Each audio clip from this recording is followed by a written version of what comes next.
Welcome to Faith Vocals. My name is Faith. A couple things before we get started that I want to tell you about my channel and my live stream. First, I hope to be able to bring people with differing viewpoints on the stream at some point. So far, I've been doing it by responding to a couple videos that I've seen on YouTube. It would be great if I could be able to chat with people either in chat or in the comments. So my goal in part is to get to know what other people believe really well enough to understand their beliefs. So what I want to make very apparent to you is that if that happens to be the case, that someone's viewpoints are given airtime here on the stream, they don't necessarily reflect my viewpoints. Okay, so I'm definitely interested in hearing people out, and so we may hear from people who have differing viewpoints from me. The second thing that I wanted to let you know before we get started, in case you're new to the stream, is that it's my goal, bringing my viewpoints, to bring the truth. A lot of that is going to come from the Bible because I'm a Christian. So I believe the Bible is true, holds the truth. But I just want to make it clear that truth, as I'm bringing it, when I'm bringing the truth to the stream, it's going to naturally get filtered through my own perspective, my own lens, right? So when it gets filtered through my own perspective, which is the only way I can bring it to you, it has that personal interpretation from me. It becomes opinion. So I am doing my best to speak the truth, but I could be wrong. I could be misinterpreting something. So, for instance, let's say that I believe something about the Bible that is actually not what the Bible teaches. The Bible is going to be right. I'm going to be wrong. Could be the case with any other thing, but the Bible is what I tend to focus on here on the channel. We've been going through a series through the book of Genesis, and we're in Genesis 23, so I'll get that started shortly. But I also wanted to clarify, because I mentioned bringing people with other beliefs on the stream. My plan is that these live streams are going to be short-lived. I plan to continue doing them for a couple weeks while I try to figure out the logistics on the back end here. But eventually this channel is going to start to produce YouTube videos of the normal kind, the kind that you usually come to the channel, come to the website for. Hopefully some shorter content, so it's a little bit more pithy, if that's the word for it, a little bit denser with value for the time that you're spending on the channel. But we're live streaming today. If you want to join us in chat, that's wonderful. If you come to the live stream after the fact, you're welcome to leave your comments, and I'll certainly try to get back to you. So let's get into Genesis. There we go. And Genesis chapter 23. So last week we had the section in Genesis about Isaac. God asked Abraham to sacrifice his son Isaac. It wasn't, God did not allow that sacrifice to go through. God never calls for the sacrifice of human beings. But in this case, he brought Abraham pretty close. He brought Abraham close enough to demonstrate that Abraham was willing to obey God, even though Isaac was the promised son that God had been promising Abraham ever since he was 75 years old. Now Abraham, at the time that he sacrificed Isaac, I'm thinking Abraham could have been as old as 137 years old. Maybe not quite that old, but he could have been. At the time that Abraham was called to sacrifice Isaac, was tested, I should say. So we just got done with that account. Isaac survived, but that was definitely a nail biter, since this was the son that God had promised Abraham. And in fact, Isaac was born of Abraham's wife, Sarah. And she's going to be the kind of the background figure, the reason for this whole scene. As you can see, she lived 127 years old. She was 10 years younger than Abraham. That's why I say he could have been as old as 137 at the time of Genesis 22. But she lived 127 years old, and Sarah died at Kiriath Arba, that is Hebron, in the land of Canaan, and Abraham went in to mourn for Sarah and to weep for her. So Hebron is a place that Abraham had been living for quite some time. I do want to do some backtracking and give us some review on where we've been, because I think it's going to be important seeing the dynamics leading up to this scene. But we know at the beginning of our account here, Sarah has just passed away. She lived for 37 years after she gave birth to her son Isaac, and that itself was miraculous, because of course she would have been 90 years old when she gave birth to Isaac, and that would be an eye popper today to have someone 90 years old giving birth to a child. Even back then, they lived to be roughly 200 years old back then. I'm thinking that in this time around Abraham's generation, it's starting to come down to like 150 and lower.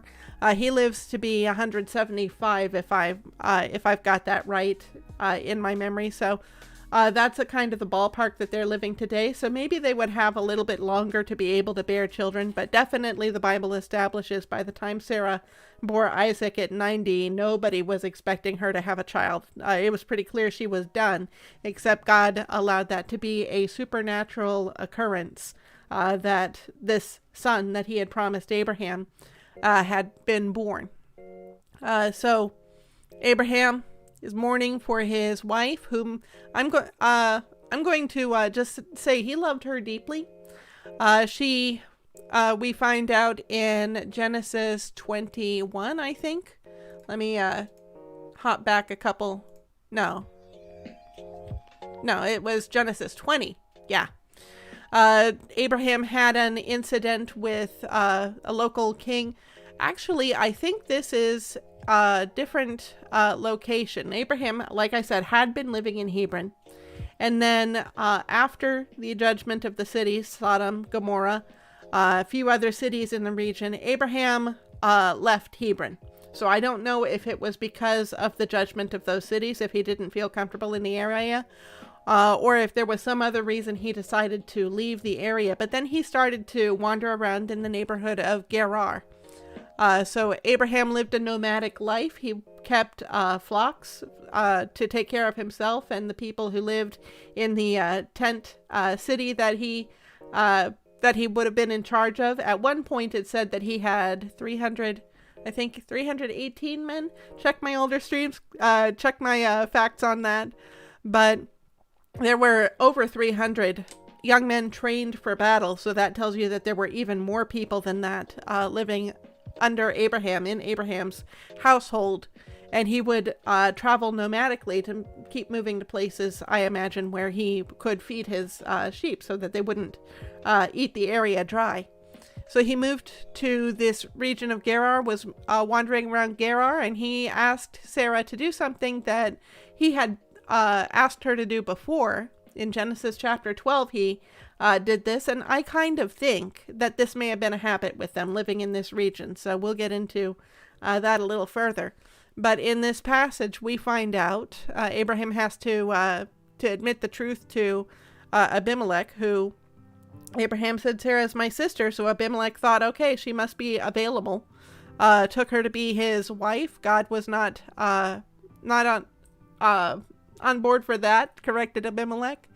And Abraham had to explain why he was deceiving this stranger who ruled the area. He was afraid that he would be killed, and he says, besides, she is indeed my sister, the daughter of my father, though not the daughter of my mother, and she became my wife. So relationships are a little bit strange in the beginning of the Bible. When God created Adam and Eve, he created them perfect. There were no issues with their gene lines. There were no mutations. And then Eve ate the fruit that God told her not to eat. She gave it to Adam. He ate the fruit that God told him not to eat. And God told them, on the day you eat of it, you will surely die. Now they did continue living physically on that day, but they experienced a separation from God, a separation from the source of their life, the one who had given them life. Now they were going to die. Definitely they were exposed to the possibility of death from there. Now they were experiencing death internally in their cell structure, in their genes, that kind of thing. But that death didn't have the amount of time to accumulate in their genetic lines that it has for us today, for instance. And then eventually they did die physically, and now there's a risk for human beings. Every human being expects to die physically, but also between us and God, there is God. God is, I'm trying to think of the best way to express this. I have expressed this before. We are under God's judgment because each human being also makes decisions like Adam and Eve to sin. And so we are due judgment for the sin that we commit. We are also dying. We are also suffering the punishment for that death, but also there's a spiritual death that the Bible talks about. Not only do we die physically, but there is the reality of an eternity after our physical life is over. And at the point of Adam and Eve, had God not intervened at all, every human being would be under judgment. Every human being would experience what's called the second death, which is to go to the place of eternal punishment. The Bible also calls that the lake of fire. So it goes to show the kind of punishment that it's describing. And so that would last for eternity. That's something we would experience for eternity. But God intervened. God the Son, Jesus, came to earth as a human being, lived a perfect life, took a criminal's death to take our sin on himself.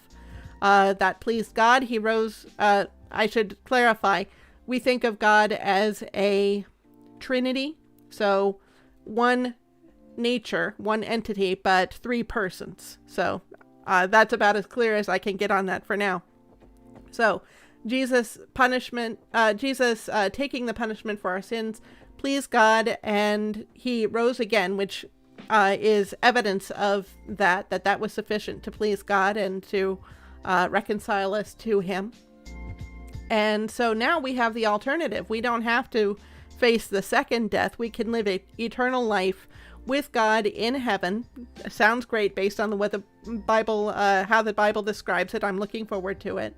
If we accept that we cannot save ourselves from sin and we need saving from sin, if we accept God's plan and accept Jesus' righteousness, which he offered to us through taking our punishment. So it's got to be a choice. We've got to make that decision, but we've got to relinquish any effort of our own to save us because we're not good enough.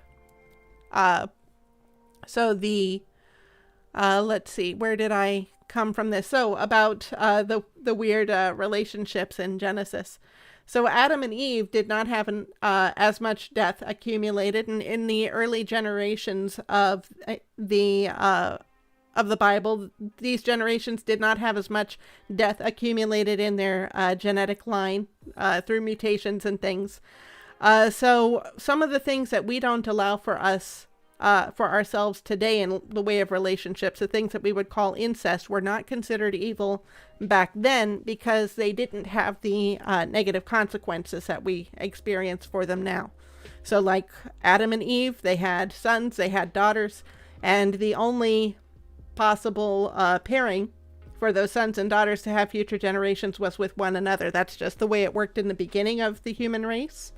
And that is not something that we have the freedom to do now. That is something that God definitely called a stop to at some point when he established the law for the nation of Israel, which comes later. Even by this point when Abraham and is getting things sorted out with Abimelech, and even further when Abraham, we see Abraham first pull this trick in Genesis chapter 12. He moved into the region of Canaan. There was a famine, so he moved further south to Egypt, and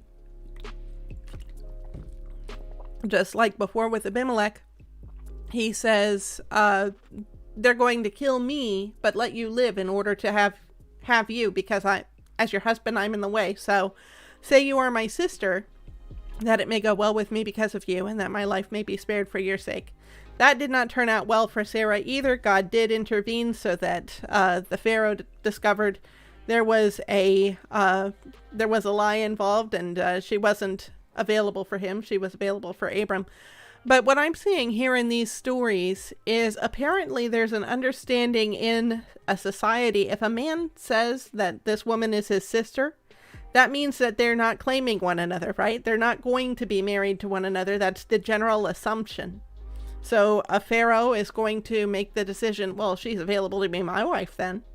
Or the king of the Philistines in Gerar is going to make the assumption, well, she's available to be my wife.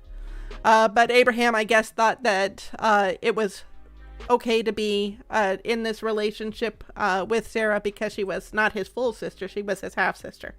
So I'm thinking they're trying to figure things out. I don't expect the Bible. At this point, this is what I would call a descriptive passage of scripture. So I don't see the Bible necessarily telling us this is how God wanted people to live. There are a lot of things in here that people were just trying to figure out. Just like when Abraham took a slave woman, Hagar, and had a son by her, thinking that that was the son that God intended for him, which was not. Hagar and Ishmael were not a part of the plan that God had promised Abraham about. God did bless Ishmael for Abraham's sake later, but that was something that was culturally okay at the time that it's written in the Bible, but God was not approving of, as we can tell because he chose Isaac and not Ishmael.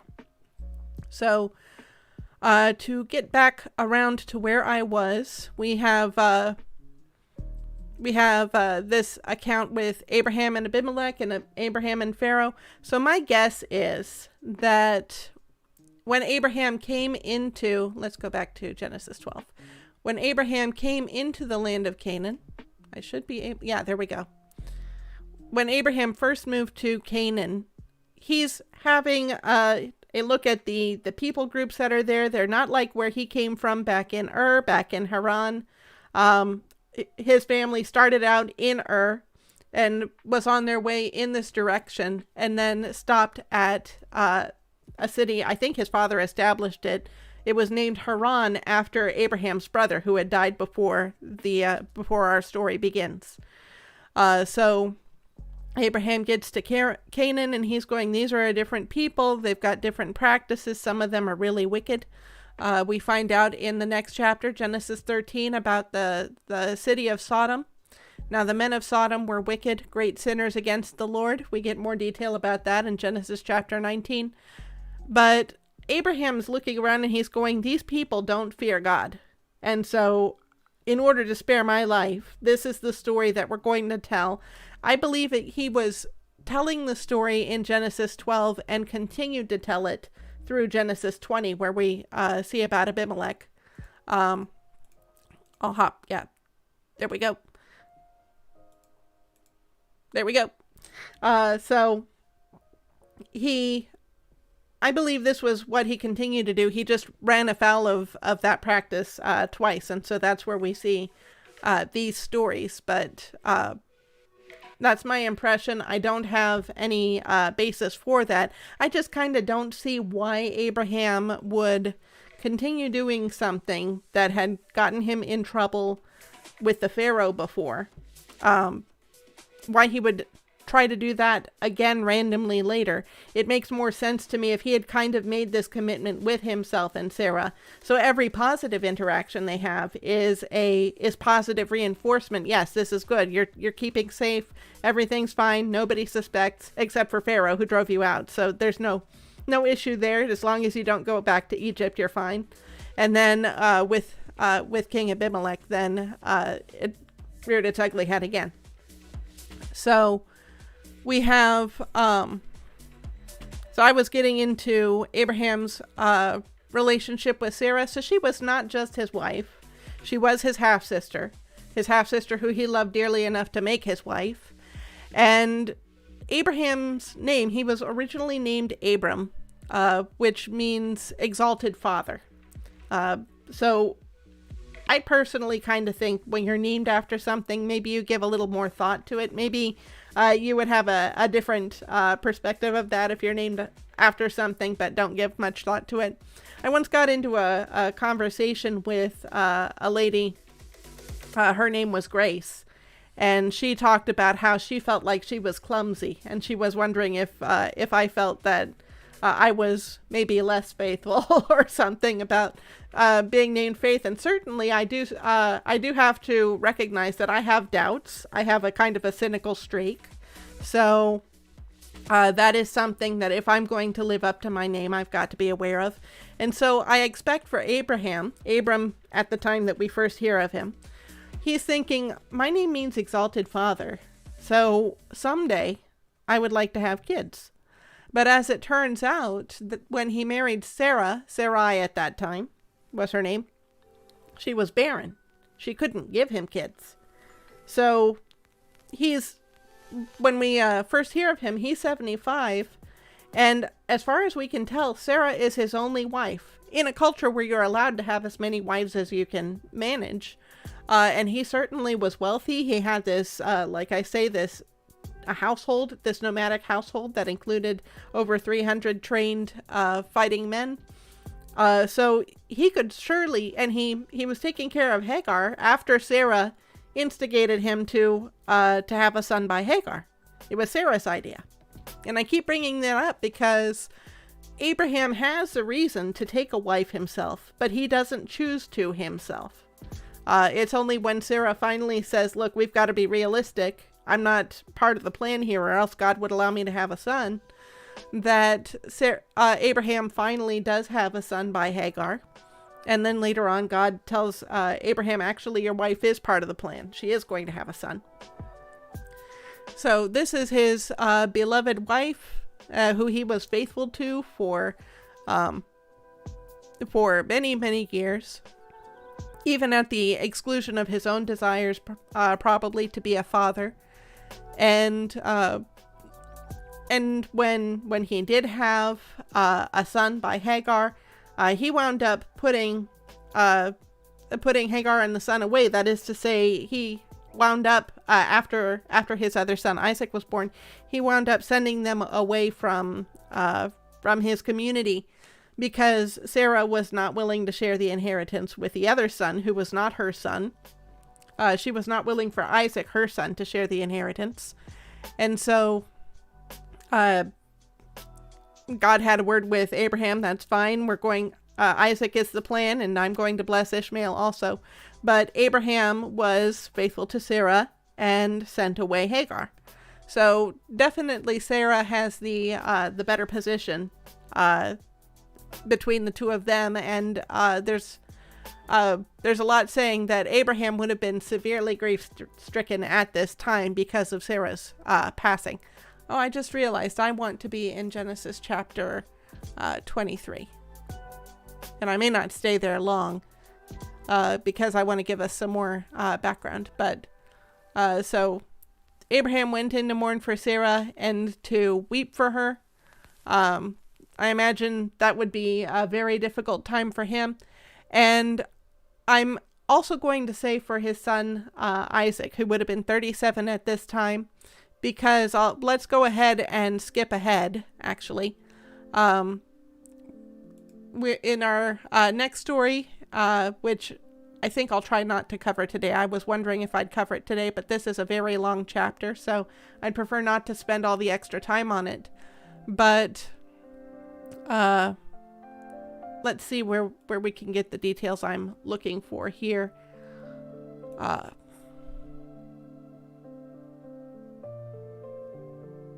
I am just quickly seeing if it says how old Isaac is. I think that's at the end here. Okay, so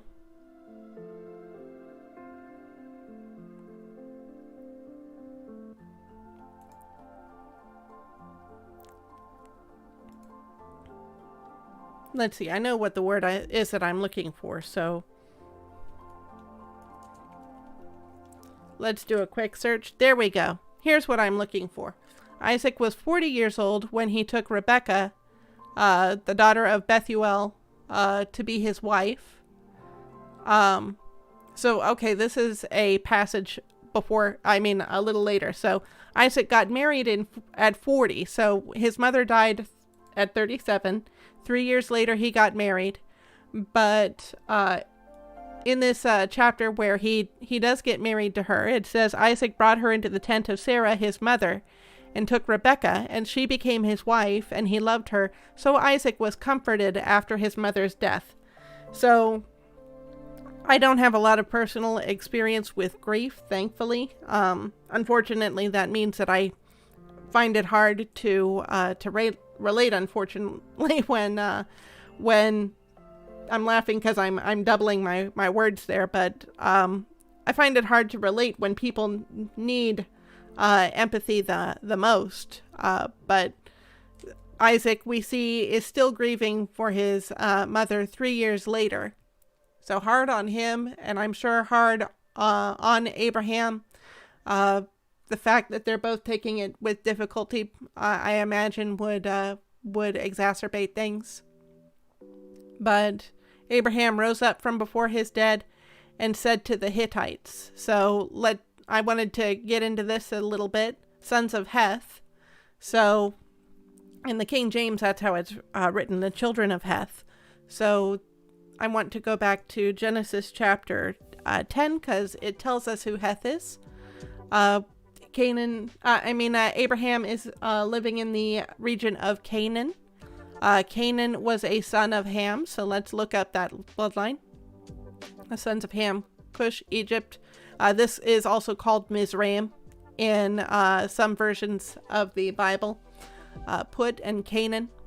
So then of Canaan's offspring, he fathered Sidon, his firstborn, and Heth. So this would be where the Hittite people come from, this branch of Canaan's line. And the Hittite people are one of the groups of Canaanites that God told the nation of Israel to fully drive out of the land. They were not to make peace with this people group because these nations that were in the land at this time were so wicked. So Abraham is living in a region, Canaan, where he's looking around saying that these people are not God-fearing people. And when he lives at Hebron, it's within view of the cities of Sodom and Gomorrah and the others that were in the area that were judged. I think Admah and Zeboim were the names of the other cities that were destroyed in that judgment. And so Abraham is within view of those cities where he lives. And he sees God judge Sodom and Gomorrah and those cities for their wickedness. So he's got confirmation. The people in this region are godless, are evil. God tells Abraham, your offspring are going to be slaves in another land, and then they will return to this land. I think he said in 400 years. Let me chase that down. Genesis chapter 15, if I'm not mistaken. Okay, they shall come back here in the 4th generation, for the iniquity of the Amorites is not yet complete. Well, Abraham actually who had a friend who was an Amorite at this time. His friend's name was Mamre. And so apparently he'd been able to establish positive interactions with the people of the land if he's able to make a friend among the Amorites. This friend and his 2 brothers went to battle with Abraham to rescue the city of Sodom, where Abraham's nephew Lot lived, from being conquered by foreign nations. So it seems like these were pretty committed friends if they're going to go with you into battle. But this people group, the Amorites, was not a God-fearing people, and apparently had some wickedness that they were going to commit if they were not already committing it. So it says not yet complete. So this is the kind of region that Abraham is living in. It generally not not a good place, I would suggest. He's able, however, to establish positive relations with the people. And we had a couple chapters ago, Abimelech. Abraham had that negative run-in with Abimelech, but Abimelech allowed Abraham to stay in the region and recognized that God was with Abraham in all that he did.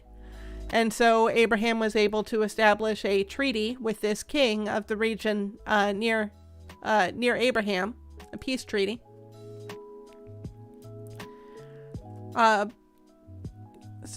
Okay, this is a chapter before where I want to be. And Abraham rose up from before his dead and said to the Hittites, I am a sojourner and foreigner among you.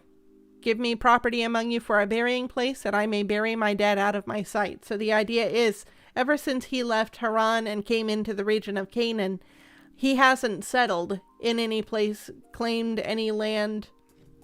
He's always been moving nomadically from place to place.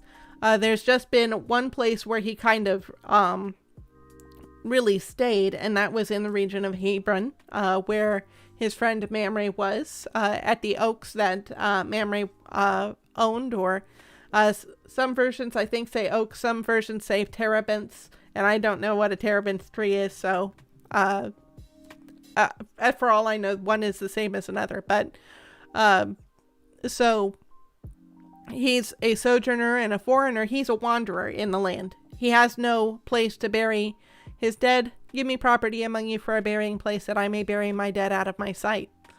The Hittites answered Abraham, Hear us, my lord, you are a prince of God among us, or a mighty prince, may be another way to understand the Hebrew words behind that statement. Or I think it would have been Hebrew, but of course the Hittites probably had their own way of speaking. Hear us, my lord, you are prince of God among us. Bury your dead in the choicest of our tombs. None of us will withhold from you his tomb to hinder you from burying your dead. So Abraham then had, even though he had been, had a reason to distrust the people around him, apparently he saw the people that he would be meeting in the land of Canaan as a threat, since he had encouraged Sarah to have this lie with him that she was only his sister. I kind of think of him as more of an introvert. You don't tend to see him interacting with people in these stories that we see of him in the Bible. We tend to see him alone among his own people group. This is a unique example where he is interacting with other people because of due to necessity. But even so, he is able to establish a positive reputation with them. Of course, he would have needed to do some trade with them, and they probably would have enjoyed some trade with him as he was raising his flocks and his sheep, and would have maybe had some resources that they could trade back and forth.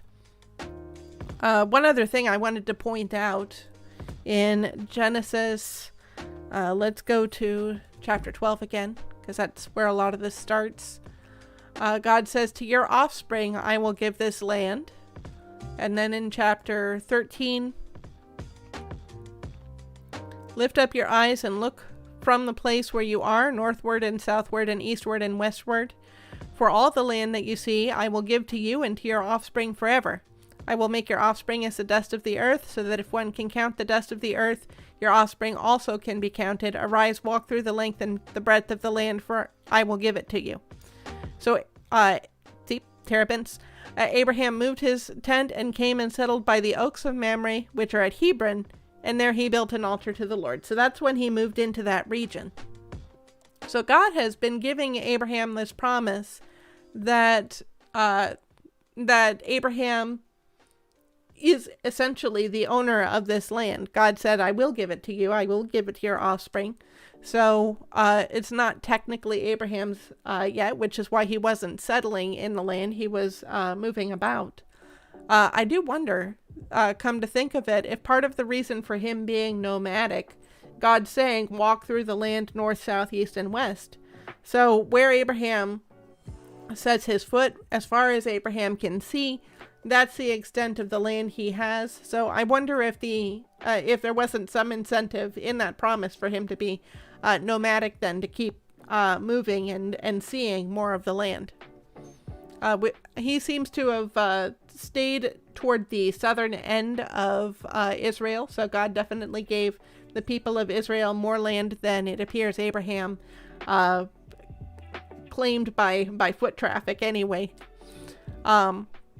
Here, as he's communicating with the Hittites, he's asking them for permission to use the land. So he is not holding himself above these people. He's not making himself superior to these people. He is allowing them allowing that they own the land, that they have the right to the property, even though God himself, the most sovereign God, has told Abraham that this land is going to be his. So that is something I wanted to call out, because I can see some types of people might hold up their relationship with God, might cause that to make them feel like they're superior to people around them who don't have that relationship with God. And I can definitely understand that temptation. I don't think it's a good thing, because all of us are sinners. Each human being sins, and that makes us all equally due for judgment in God's sight. So the fact that some of us have accepted Jesus Christ as our Savior, get our righteousness from Jesus, doesn't mean that we're any better as people. We're no more elevated over others as people. We do have this relationship with God, but that doesn't make us superior. And likewise, Abraham could have allowed his claim to the land to make him haughty as he's interacting with these people, but he seems to maintain a pretty humble disposition. In Genesis 21 again, when he was dealing with Abimelech, the second time he dealt with Abimelech, they made their peace treaty. And then it says, Abraham reproved Abimelech about a well of water that Abimelech's servants had seized. Abimelech said, I do not know who has done this thing. You did not tell me, and I have not heard of it until today. Now Abraham did have fighting men in his camp. So when the servants had seized this well, Abraham's fighting men could have fought back. And years and years before this point was when Abraham had the more than 300. Genesis 14. Let's nail that number down. 318, I was correct. So that was when Abraham had the 318. This has been probably a decade or two later at least. So his group of people would have had time to grow. He's got slaves in his community who would have had their own children. They would have had some time to mature a bit. So he probably could have put up a good fight for this well, and I think that Abimelech probably would have heard about it if his servants had to fight Abraham for the well. I'm getting the feeling that these servants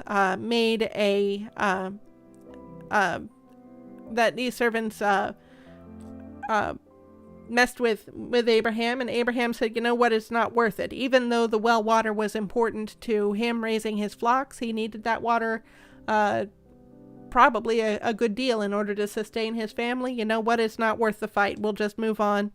And then when he had an opportunity to talk to Abimelech, he did, and they settled it peacefully. So to me, Abraham strikes me as a pretty humble guy, down to earth, keeps to himself, and whenever there's a rift between him and someone else, he's willing to settle it peacefully. So here he's developed this good reputation with the Hittites, largely because of his humility, I should think. Also, probably in no small part to the fact that God is blessing him and allowing his wealth to accumulate. So God did promise Abraham that God would bless him and would bless his offspring. So these Hittites are telling him, you can take from the choicest of our tombs. None of us will withhold from you his tomb to hinder you from burying your dead. Abraham rose and bowed to the Hittites, the people of the land. And he said to them, if you are willing that I should bury my dead out of my sight, hear me, and entreat for me Ephron son of Zohar, that he may give me the cane of Machpelah, which he owns. It is at the end of his field. So Abraham has an eye on a property already. He's kind of been looking at where he's going to be burying his wife, and knows exactly the place, knows exactly the owner's name. I don't know if he's done business with this person before or what it is, but I think it's interesting when he first comes into the conversation. He says, let's see, I'm a sojourner and a foreigner among you. Give me property among you for a burying place, that I may bury my dead out of my sight. He doesn't start by saying, give me the tomb of Ephron, son of Zohar, at the cave of Machpelah. He doesn't tell them immediately what he wants. He's waiting to see what they're willing to allow him. And thankfully, they think well of him, so they're willing to allow him his choice of their tombs. But he takes a humble stance, and he's not assuming too much. And so now he has the freedom to make this request. So he'd like the cave of Machpelah, which he owns. It is at the end of his field. For the full price, let him give it to me in your presence as property for a burying place. So Abraham's not just asking this to be given to him for free. He's saying for the full price. I want to pay everything that it's worth. Now Ephron was sitting among the Hittites, and Ephron the Hittite answered Abraham in the hearing of the Hittites, of all who went in at the gate of his city, No, my lord, hear me. I give you the field, and I give you the cave that is in it. In the sight of the sons of my people I give it to you. Bury your dead. Then Abraham bowed down before the people of the land, and he said to Ephron in the hearing of the people of the land, But if you will, hear me. I give the price of the field. Accept it from me, that I may bury my dead here. Ephron answered Abraham, My lord, listen to me. A piece of land worth 400 shekels of silver. What is that between you and me? Bury your dead. Abraham listened to Ephron, and Abraham weighed out for Ephron the silver that he had named in the hearing of the Hittites, 400 shekels of silver, according to the weights current among the merchants. Now, I personally find this conversation so endearing. I've heard that maybe this was a kind of ritualized way of speaking that they would do culturally when doing business, which kind of takes the sentimental property of it away from me. But the way that I've first understood this and kind of am inclined to want to believe, it sounds like two polite old men bickering over the table bill without actually bickering, right? That just listening past one another. So for the full price, let him give it to me. And he makes a direct contradiction. No, I give you the field. And then Abraham acts like he didn't even say it. Acts like Ephron didn't even say he's going to give him the field.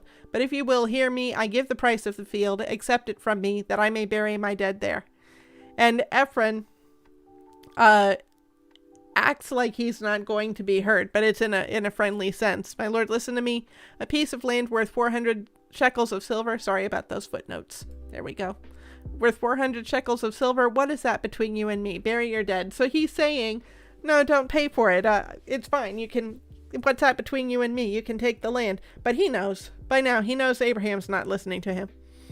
Abraham listened to him and weighed out for Ephron the shekel, the silver that he had named in the hearing of the Hittites. So Abraham listened selectively. So I just think that's endearing, and it's interesting that they're able to have this style of conversation. Now, if that was the cultural way you did business, then So much for my theory, but this is a kind of conversation that you have when you're trusting the other person not to take advantage of you, when you've got a good relationship with the other person, when you're good friends and you're fighting to pay the dinner bill rather than not to pay the dinner bill. So Abraham listened to Ephron, weighed out the shekels, the 400 shekels. So the field of Ephron in Machpelah, which was to the east of Mamre, the field with the cave that was in it, and all the trees that were in the field throughout its whole area, was made over to Abraham as a possession in the presence of the Hittites before all who went in at the gate of the city. So we find out why it was that Abraham had his eye on this cave. It's near the land that he had been sitting on for quite some time at the beginning of his time in Canaan, over where his buddy Mamre had his oaks. This cave was nearby. After this, Abraham buried Sarah his wife in the cave of the field of Machpelah, east of Mamre, that is Hebron, in the land of Canaan. The field and the cave that is in it were made over to Abraham as property for a burying place by the Hittites. So I just think this speaks well of Abraham. The focus for we're still going to see a little bit about Abraham, but the focus of Genesis is going to start shifting over to his son Isaac now for a few chapters. I think this is kind of a nice final note about Abraham, talking about the influence that he'd had in the region. Even though he is a down-to-earth, kind of closed-off person, as far as I can tell, at least an introverted person. He's definitely willing to have a friend among the Amorites and to do business among the Hittites, but I don't in general see him going out and seeking the company of friends as we go through his story. I think it says a lot that the last little bit before we start to move on to Isaac is the nature of the positive relationship that he had in this land of Canaan with the people who, because Abraham was there, was blessed by God, God was giving Abraham that land, those people would not be there in 4 more generations. But Abraham was not a cause of suffering to them. I want to say in general, because he did have his missteps, such as with Abimelech and with the king of Egypt. But in general, he was in good relations with the people of the region. Even though there's a lot of difference between them, Abraham has established a relationship with God that those people did not have. Abraham had a different idea about the land than they did regarding who lived there. But Abraham was not allowing that to get between him and peace with his neighbors in the region. So we are, let's see, I think it's a little before 9 now. This is a shorter passage in the Bible than I tend to cover. I was trying to stretch it out a little bit to put enough value into that segment. I would normally be playing a video game here, but I'm backing off from the video game content. Other times I have responded to a video at this point.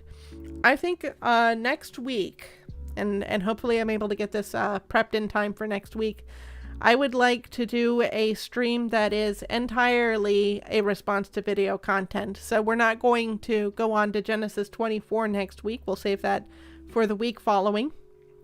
And I believe I'll still be streaming in 2 weeks.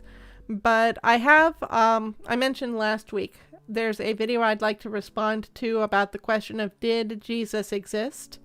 And so I've been trying to work on how do I bring that video down enough so that I could ramble and not take up too much time. And then I discovered another video that I think would pair really well with that.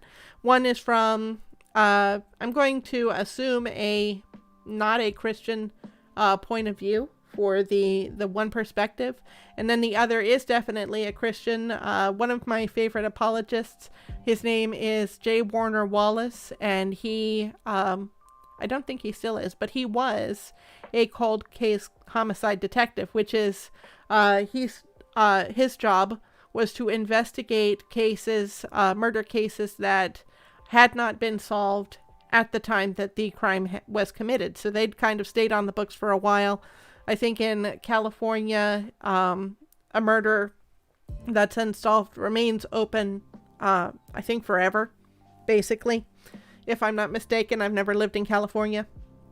So he would go back over these cases, like 30-year-old cases, where all of the eyewitnesses were no longer available, maybe died, maybe were old enough that they were having memory health issues. The original police officers who worked that case were no longer available.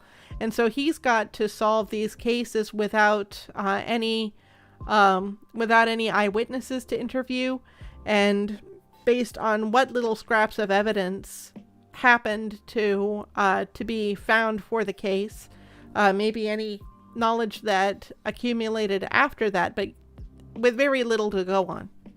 So that was before he became a Christian. He was a cold case homicide detective. And so when he encountered the Gospels in the New Testament about Jesus, he realized, hey, these Gospels have some qualities that sounds a lot like eyewitness testimony. And as a detective, I've been trained to assess eyewitness testimony. And as a cold case homicide detective, I've been trained to assess eyewitness testimony from decades ago, where we can't even tell if the eyewitness was really at the scene of the crime anymore. And so he used the skills that he had developed as a cold case homicide detective and looked into the Gospels, and now has been convinced that these Gospels are actually eyewitness testimony from real people about a real person who really existed and died and rose again, and can save us from our sins. So he is now a Christian, and he gives talks about why he believes what he believes, given his background. So I think that would be a good pairing with this subject that I wanted to respond to about did Jesus exist.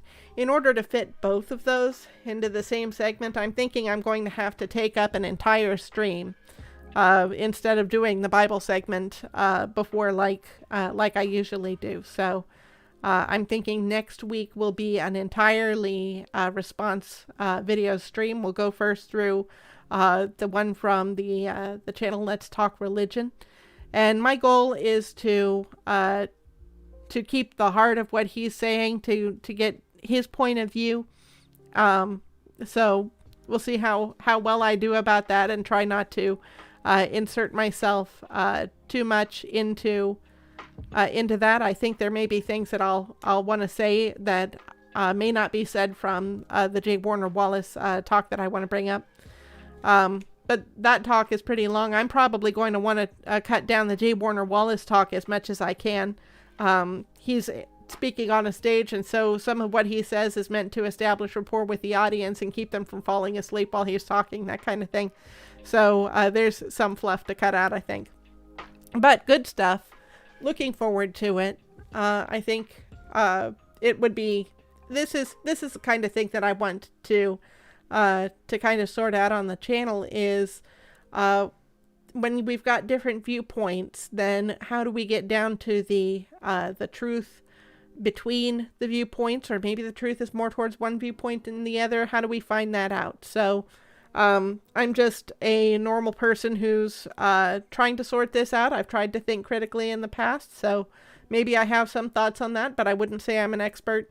And with talking about the Bible content today, my goal here is to bring my point of view, my beliefs, of course, couched in what I believe to be the truth, the Bible. Sometimes the Bible challenges me, and I have to reassess whether the assumptions I made about it were true or not. And I have had times stumbling over myself here on stream, trying to reanalyze whether what I believe is actually so about the Bible. So my goal is to allow the Bible to be true and allow myself to be mistaken. At the same time, I'm also very interested in determining what is also logically true, because I think that is a universal standard that most people will agree on. Logic, I believe, is a useful tool. I personally believe that logic comes directly from God's nature, that it is that it emerges from him. And so, that being the case, it cannot disprove God because it comes from God. So it would be disproving itself. It would be a contradiction, and that's not logically possible. So I have no concerns about God being disproven by logic, but I do want to play by the rules. I don't want to make any shortcuts. I would like to assess based on logic how the Bible works too. So how the Bible works and how other points of view work, and which one actually rises to the top as we have these discussions. And also looking at human nature, because I recognize we're biased. I'm definitely biased in favor of the Bible. So how do we relate to one another in a positive way? Like, for instance, Abraham with the Canaanites, even though we may come from different points of view. So that's my goal for the channel. We're going to be doing that response segment next week. And then if we're doing a week of streaming after that, because I'm thinking I'll need some time in order to develop a habit of producing the content that I'm looking to produce after that. And